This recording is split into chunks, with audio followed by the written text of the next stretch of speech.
Dear student, आज हम आप लोगों के सामने बीपीएससी का जो एग्ज़ाम होने जा रहा है उससे संबंधित टॉपिक लेकर के आए हुए हैं।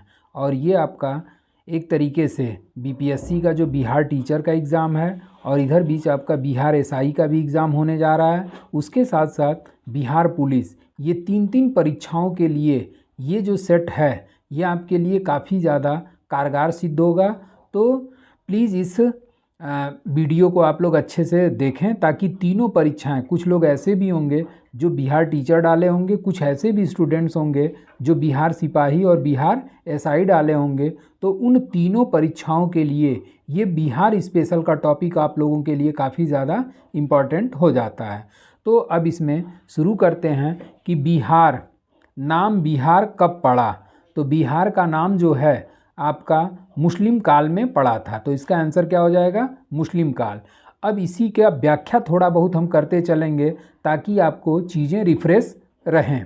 अब जैसे कि वैदिक काल में इसी बिहार को प्राच्य या पूर्व प्रदेश के नाम से जाना जाता था, जबकि मौर्य काल में इसे मगध के नाम से जाना जाता था। उसके बाद से आपका गुप्त काल में भी इसे मगध के नाम से ही जाना जाता था, जबकि मुस्लिम काल में इसका नाम क्या पड़ गया, बिहार पड़ गया। अगला क्वेश्चन है कि कथन ए और कथन आर, और अभी पिछला जो बिहार टीचर एग्ज़ाम हुआ था इस टाइप के क्वेश्चन आपको देखने को मिले होंगे, इसी वजह से इस टाइप के भी क्वेश्चन को हमने इंक्लूड किया है। अब इसमें बिहार का प्राचीनतम पुरातात्विक साक्ष्य मुंगेर में पाए गए हैं। अगला आर है कि बिहार के प्राचीनतम साहित्यिक साक्ष्य शतपथ ब्राह्मण से प्राप्त होते हैं। तो इसमें ए और आर दोनों सही है। अब इसमें बिहार का जो प्राचीनतम पुरातात्विक साक्ष्य है ये मुंगेर से ही प्राप्त हुआ है। मुंगेर एवं नवादा ज़िला भी बिहार में पड़ता है, तो दोनों प्राचीनतम पुरातात्विक साक्ष्य मुंगेर तथा नवादा से प्राप्त हुए हैं, ये कथन सही है। और उसके बाद से प्राचीनतम साहित्यिक साक्ष्य जो है वो आपका शतपथ ब्राह्मण से प्राप्त होता है, तो ये भी कथन आपका सही है। तो इस तरीके से आंसर हो जाएगा ए और आर दोनों सही हैं। उसके बाद से अगला क्वेश्चन आता है कि बिहार उड़ीसा सहित का गठन कब हुआ। तो इसका आंसर हो जाएगा आपका बी, 1912। और इसी 1912 में बिहार और उड़ीसा को मिला करके बिहार का गठन किया गया था 1912 में, और इसकी घोषणा की गई थी आपका दिल्ली दरबार में। और जब दिल्ली दरबार में इसकी घोषणा की गई थी तो इसका आधिकारिक घोषणा जो हुई थी वो आपका 22 मार्च 1912 को हुई थी। इसी कारण से प्रत्येक वर्ष 22 मार्च को बिहार अपना स्थापना दिवस मनाता है। उसके बाद से आपका अगला क्वेश्चन पे हम लोग आते हैं, और अगला क्वेश्चन आपका है चौथा कि बिहार राज्य का अपना वर्तमान स्वरूप कब प्राप्त हुआ। तो बिहार राज्य का जो अपना वर्तमान स्वरूप है इसका आंसर हो जाएगा सी। और जैसा कि आपका सन 2000 में आपका बिहार को काट करके झारखंड का निर्माण किया गया था, तो जो आज के समय का जो वर्तमान स्वरूप दिखाई देता है वो 2000 ईस्वी के अनुसार दिखाई देता है। अगला है आपका बिहार की राजधानी कहाँ स्थित है। तो बिहार की राजधानी आपका आंसर हो जाएगा पटना, ए, पटना। और ये जो बिहार की राजधानी पटना है ये स्थापित कब की गई थी। तो ये स्थापित की गई थी 1541 ईस्वी में। और 1541 ईस्वी में इसी पटना की स्थापना जो है वो शेरशाह सूरी के द्वारा किया गया था। हालांकि अगर प्राचीन इतिहास के संबंध में देखा जाए तो पटना का जो प्राचीन नाम है वो पाटलिपुत्र के नाम से जाना जाता था, और इस पाटलिपुत्र का संस्थापक हुआ करता था आपका हर्यक वंश का शासक उदयन। अगला क्वेश्चन आपका है कि निम्न में बिहार का अक्षांशीय विस्तार का सही ढंग से व्यक्त करता है। तो छठा का आंसर हो जाएगा आपका ए, 24, 20, 10 और 27, 31, 15 उत्तरी गोलार्ध। एन का मतलब हो गया आपका उत्तरी गोलार्ध।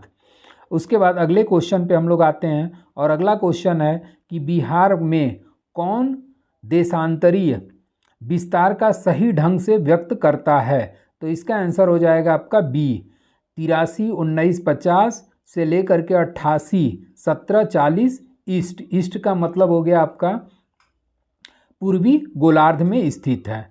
उसके बाद से आपका बिहार का क्षेत्रफल कितना है, अगला क्वेश्चन है। तो बिहार का क्षेत्रफल आपका हो जाएगा आंसर हो जाएगा इसका सी, और इसका आंसर हो जाएगा सी। तो बिहार का जो वर्तमान क्षेत्रफल है वो 94,163 वर्ग किलोमीटर है।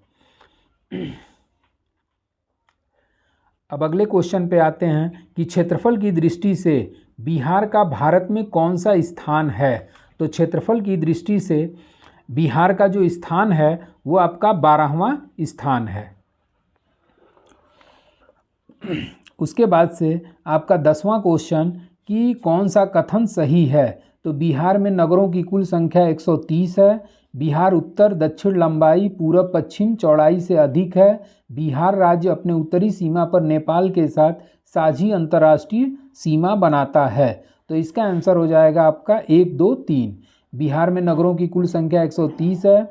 उसके बाद से आपका ये दूसरा वाला भी सही है। उसके बाद से तीसरा वाला जो है वो आपका अंतर्राष्ट्रीय सीमा में आपका नेपाल के साथ साझा करता है। अब आते हैं अगले क्वेश्चन पे, और अगला 11वां क्वेश्चन है कि सूची पर गौर करें और कौन सा सही है कौन सा गलत है, इस टाइप का है। तो बिहार का जो राजकीय चिन्ह है वो बोधि वृक्ष सही है। उसके बाद से बिहार का जो राजकीय पुष्प है ये गेंदा है, ये भी सही है। और बिहार का राजकीय पशु जो है वो बैल है। और बिहार की राजकीय मछली जो है वो मांगूर है। तो इस तरीके से ये चारों ऑप्शन आपका सही है। तो इसका मतलब आंसर हो जाएगा आपका डी, 1, 2, 3, 4। अब आते हैं हम लोग 12वें क्वेश्चन पे, और 12वां क्वेश्चन ये है कि निम्न में कौन सा बिहार की महत्वपूर्ण भाषाएं हैं। तो मैथिली बिहार में बोली जाती है, भोजपुरी भी बोली जाती है और मगही भी बोली जाती है। तो आंसर हो जाएगा आपका इनमें से सभी। और ये जो बिहार की राजभाषा के संबंध में अगर बात की जाए तो बिहार की प्रथम राजकीय भाषा हिंदी, दूसरी राजकीय भाषा उर्दू है। और उसके साथ साथ इस बिहार की जो भाषाएं हैं वो 8वीं अनुसूची में भी प्रदत्त की गई हैं। और उसी 8वीं अनुसूची में बिहार की जो दर्ज भाषाएं हैं वो 3 हैं। एक आपका हिंदी हो गया, दूसरा आपका उर्दू हो गया, और तीसरा आपका मैथिली हो गया। तो 8वीं अनुसूची में बिहार के इन 3 भाषाओं को शामिल किया गया है। अगला क्वेश्चन है कि बिहार की राजभाषा कौन है। तो बिहार की, अभी जैसा कि हमने बताया कि बिहार की जो प्रथम राजकीय भाषा क्या है, हिंदी है। तो इस तरीके से इसके अनुसार आंसर क्या हो जाएगा, हिंदी, उर्दू, मैथिली। तो बिहार की राजभाषा कौन सी है। तो इसका आंसर आपका हो जाएगा डी, ए और बी, ए और बी। चूँकि हिंदी जो है ये प्रथम राजकीय भाषा और उर्दू जो है दूसरी राजकीय भाषा के रूप में शामिल की गई है, जबकि आपका मैथिली को शामिल नहीं किया गया है। अगला क्वेश्चन कि बज्जिका भाषा बिहार के किन जिलों में बोली जाती है। तो बज्जिका भाषा जो है वो आपका मैथिली का ही अपभ्रंश होता है। और यह भाषा जो है वैशाली में, मुजफ्फरपुर में, सीतामढ़ी, समस्तीपुर के कुछ क्षेत्रों में बोली जाती है। तो इस तरीके से आंसर क्या हो जाएगा आपका, इनमें से सभी। तो बज्जिका भाषा जो है वो मैथिली का ही अपभ्रंश माना जाता है, जो कि वैशाली, मुजफ्फरपुर, सीतामढ़ी, समस्तीपुर के कुछ क्षेत्रों में बोली जाती है। 15वां क्वेश्चन कि अंगिका भाषा बिहार के किस क्षेत्र में बोली जाती है। तो अंगिका भाषा जो है आपका ये भी मैथिली का ही अपभ्रंश होती है। और यह भाषा बिहार के भागलपुर में भी, नालंदा में भी, उसके बाद से आपका मुंगेर और नालंदा, तो ये तीनों में बोली जाती है। तो इसमें आपका भागलपुर, मुंगेर, और उसके बाद नालंदा में ये नहीं बोली जाती है। और भागलपुर, मुंगेर और इसके अलावा एक ज़िला है आपका बांका। तो बांका, इन 3 जगहों पर अंगिका भाषा का प्रचलन होता है। लेकिन चूंकि बांका जो है आपका ऑप्शन में नहीं है, इस वजह से आंसर क्या हो जाएगा, ए एंड बी, यानी कि अंगिका भाषा भागलपुर और मुंगेर में बोली जाती है। और एक ज़िला और आप नोट कर सकते हैं, और वो है आपका बांका। 16वां क्वेश्चन कि मैथिली भाषा बिहार के किन जिलों में प्रचलित है। तो आंसर हो जाएगा आपका ए एंड बी। तो मैथिली भाषा आपका दरभंगा और मधुबनी में बोली जाती है। इसके साथ साथ मधुबनी के अलावा समस्तीपुर, सहरसा, सुपौल, बेगूसराय, खगड़िया, पूर्णिया, किशनगंज, कटिहार अररिया इत्यादि जिलों में यह बोली जाती है और ये मैथिली भाषा जो है संविधान के 8वीं अनुसूची में शामिल की गई है। अब अगले क्वेश्चन पे आते हैं और अगला क्वेश्चन है कि निम्नलिखित कथनों पर गौर करें कि बिहार के पश्चिम जिलों में भोजपुरी भाषा प्रचलित है। उसके बाद से आपका बिहार के मध्यवर्ती जिलों में मगही भाषा प्रचलित है। तो इसका आंसर हो जाएगा आपका डी 1 और 2, यानी कि ये दोनों कथन क्या है, सही है। उसके बाद से आपका अगला क्वेश्चन आता है 18वां, और 18वां क्वेश्चन है कि बिहार में नेपाल के साथ अंतर्राष्ट्रीय सीमा का निर्माण करने वाले जिलों की संख्या कितनी है। तो आपका आंसर हो जाएगा 7, और इस बिहार के 7 जिले ऐसे हैं जो नेपाल की सीमा से सटे हुए हैं, जिसमें आपका पश्चिमी चंपारण, पूर्वी चंपारण, सीतामढ़ी, मधुबनी, सुपौल, अररिया और किशनगंज। और इस क्वेश्चन को आप लोग नोट भी कर लीजिएगा, क्योंकि इस पर क्वेश्चन इस तरीके से भी आ सकता है कि निम्न में बिहार का कौन सा जिला नेपाल की सीमा को साझा नहीं करता। तो ये 7 का नाम आप लोग जरूर याद रखिएगा। उसके बाद से आपका आता है 19वां क्वेश्चन कि बिहार के कुल कितने जिले उत्तर प्रदेश के राज्य के अंतर्राज्यीय सीमा का निर्माण करते हैं। तो इसका आंसर हो जाएगा आपका 8। हालांकि ये ऑप्शन 8 नहीं है, तो इसी को आप लोग 8 कर सकते हैं, और यहाँ पर आंसर क्या हो जाएगा, बी। और उत्तर प्रदेश के मतलब बिहार के 8 जिले ऐसे हैं जो उत्तर प्रदेश की सीमा को स्पर्श करते हैं, जिसमें आपका पश्चिमी चंपारण, गोपालगंज, सीवान, सारण, भोजपुर, बक्सर, कैमूर और रोहतास, और ये 8 ज़िला उत्तर प्रदेश की सीमा को स्पर्श करते हैं।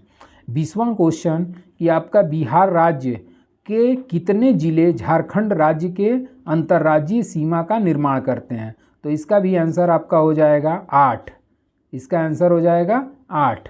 और उस 8 में आपके कौन कौन से हैं, तो आपका रोहतास हो गया, औरंगाबाद हो गया, गया हो गया, नवादा हो गया, जमुई, बांका, भागलपुर और कटिहार। और इस 8 ज़िलों का भी आप लोग नाम नोट कर लीजिएगा कि जैसा कि हमने ऊपर बताया कि कौन सी सीमा साझा करती है और कौन सी सीमा साझा नहीं करती, इस टाइप का क्वेश्चन बन जाता है। तो इन दोनों क्वेश्चन में अगर 8 का नाम याद रहेगा तो आसानी से ऐसे क्वेश्चन का आंसर दे लेंगे। अगला क्वेश्चन है 21वां कि पश्चिम बंगाल राज्य से सीमा बनाने वाले बिहार के जिलों की संख्या कितनी है। तो आंसर हो जाएगा आपका 3, और इस 3 में आपका किशनगंज हो गया, उसके बाद से पूर्णिया हो गया, और तीसरा आपका हो गया कटिहार। तो इस तरीके से ये 3 जिले जो हैं आपके पश्चिम बंगाल जिलों से साझा करते हैं। अब अगले क्वेश्चन पे हम लोग आते हैं 22वां कि बिहार की जनगणना 2011 के अनुसार कितनी है। तो बिहार की जो जनगणना है 2011 के अनुसार, वो आंसर हो जाएगा आपका ए। उसके बाद अगला क्वेश्चन कथन ए और कथन आर, बिहार में सर्वाधिक जनसंख्या वाला जिला पटना है। उसके बाद से दूसरा ऑप्शन है कि बिहार का न्यूनतम जनसंख्या वाला जिला शेखपुरा है। तो इसका आंसर आपका हो जाएगा सी। ए और आर दोनों सही है, क्योंकि सर्वाधिक जनसंख्या वाला जिला आपका पटना है और न्यूनतम जो जिला है वो आपका शेखपुरा है। अब अगले क्वेश्चन पे हम लोग आते हैं, और अगला क्वेश्चन है कि बिहार की ग्रामीण जनसंख्या का प्रतिशत सही ढंग से व्यक्त कर रहा है।